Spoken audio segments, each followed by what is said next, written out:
अखिल भारतीय जाट आरक्षण संघर्ष समिति चौधरी यशपाल मलिक जी के अध्यक्षता में तीनों अध्यादेश का विरोध करते हुए किसान भाइयों के साथ खड़ी है। उनके झंडे के नीचे काम करती हुई पूर्ण समर्थन व सहयोग करती है। इन अध्यादेशों का सबसे ज्यादा प्रभाव मजदूर और छोटे कर्मचारी पर पड़ेगा।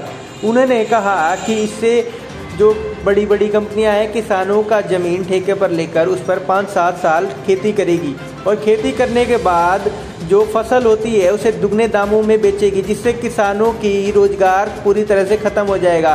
क्योंकि किसान खेती करके ही अनाज के साथ भूसा भी चारा के रूप में रखता है, जिससे उनका नुकसान हो जाएगा। उन्होंने इस अध्यक्षता का पूर्ण रूप से विरोध किया। देखिए पूरी खबर। अब तो जो भाई छोटे कर्मचारी है या जो मजदूर है गांव में मजदूरी करके गेहूं की कटाई के सीजन में अपना जो 1 साल का गेहूं की कटाई करके भूसा करके अपना 1 साल का जो है गेहूं का आटा या गेहूं अपना रख लेता है। और इसी प्रकार से छोटा कर्मचारी भी अपनी सैलरी से मंडी के सीजन में 10, 19, 20 रुपये किलो जो गेहूं लेकर के 1 साल के लिए अपनी टंकी में ठेके में रख लेता है। और जब वॉलमार्ट, रिलायंस और अडानी जैसी बड़ी बड़ी कंपनियां आ जाएंगी, वो कॉन्ट्रैक्ट फार्मिंग के हिसाब से बड़े बड़े हजारों एकड़ जमीन जो किसान से 7-8 साल के लिए ले लेंगे ठेके पे। और जो उनके पास बड़े बड़े जो है यंत्र होंगे, कृषि यंत्र, जो गन्ने की छिलाई करता है एक छोटा मजदूर, वो भी बेरोजगार हो जाएगा। जो कपास की चुगाई करता है वो भी बेरोजगार हो जाएगा। जो बाजरे की कटाई करता है, गेहूं की करता है, अन्य फसल की करता है, वो भी बेरोजगार हो जाएगा। क्योंकि बड़ी बड़ी मशीनों से इस प्रकार की फसल की कटाई चुगाई हो और फेंसिंग हो जाएगी। और जो हमारे मजदूर भाई हैं गांव में रहते हैं, किसान के साथ रल मिल के रहते हैं, वो क्या है घास फूस लेने के लिए किसान के खेत में जाते हैं और वहां से घास फूस ला करके अपने गांव में गाय भैंस 1-1, 2-2 रखी है, दूध का भी प्रबंध कर लेते हैं, चाहे अपना खाने पीने का रख लेते हैं और बाकी बेच देते हैं।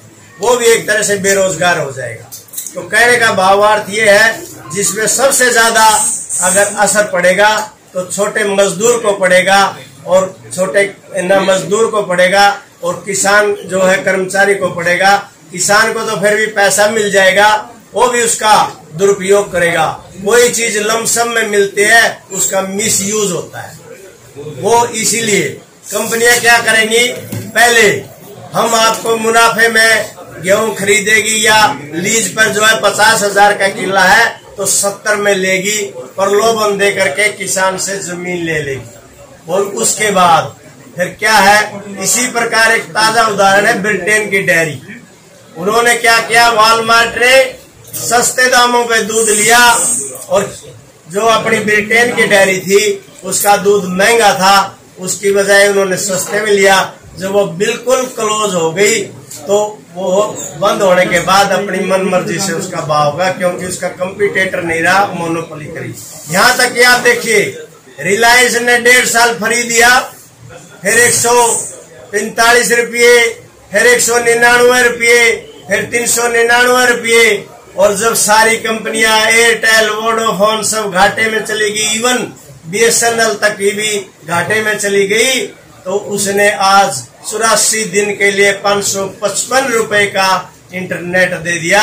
और उसका क्या कारण हुआ, जब उसने फ्री इंटरनेट दिया तो गांव का एक बुजुर्ग भी रागनी सुनने लग गया, रागनी, उसको चस्का पड़ गया। सर आपका इसमें क्या रोल रहेगा? हमारा रोल ये है, जहाँ भी किसान शांतिपूर्ण आंदोलन करेगा, जाट आरक्षण संघर्ष समिति पूरे तन मन धन से उनके साथ खड़ी है, दिन रात खड़ी रहेगी, क्योंकि हम भी किसान हैं।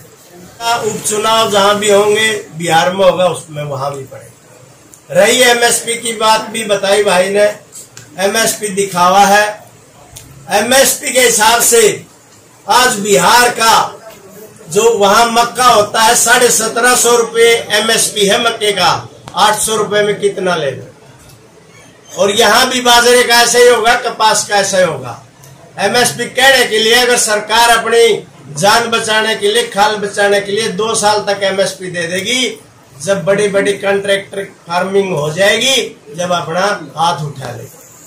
दूसरा, आप कहते हो भी हम कोर्ट नहीं जा सकते, हमारी कोर्ट है एसडीएम तक कोर्ट है। और बड़ी बड़ी कंपनियां क्या करेंगी, उनको तो पैसे वाले हैं। यहाँ तो एक मजदूर बेचारा रजिस्ट्री कलर के पास नहीं जा सकता, वो एसडीएम के दफ्तर में कहा जाएगा, कहाँ उससे लड़ाई लड़ेगा। कोर्ट के लिए क्यों नहीं ऐसे आदेश हुए भी जो इस तरह की कॉन्ट्रैक्टिंग की जो रद्द करेगा उसके खिलाफ जो है कोर्ट में जा करके उसके खिलाफ जा खड़ा हो किसान।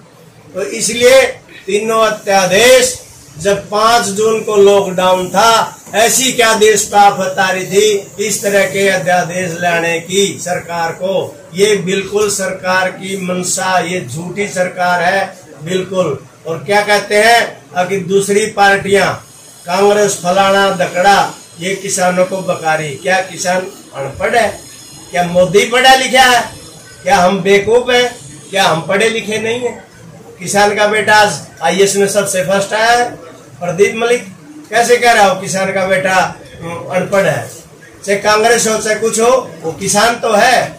हम कांग्रेस या किसी पार्टी का बात नहीं करते, हम सिर्फ किसान की बात करते हैं और किसान का साथ देंगे जाट आरक्षण संघ से।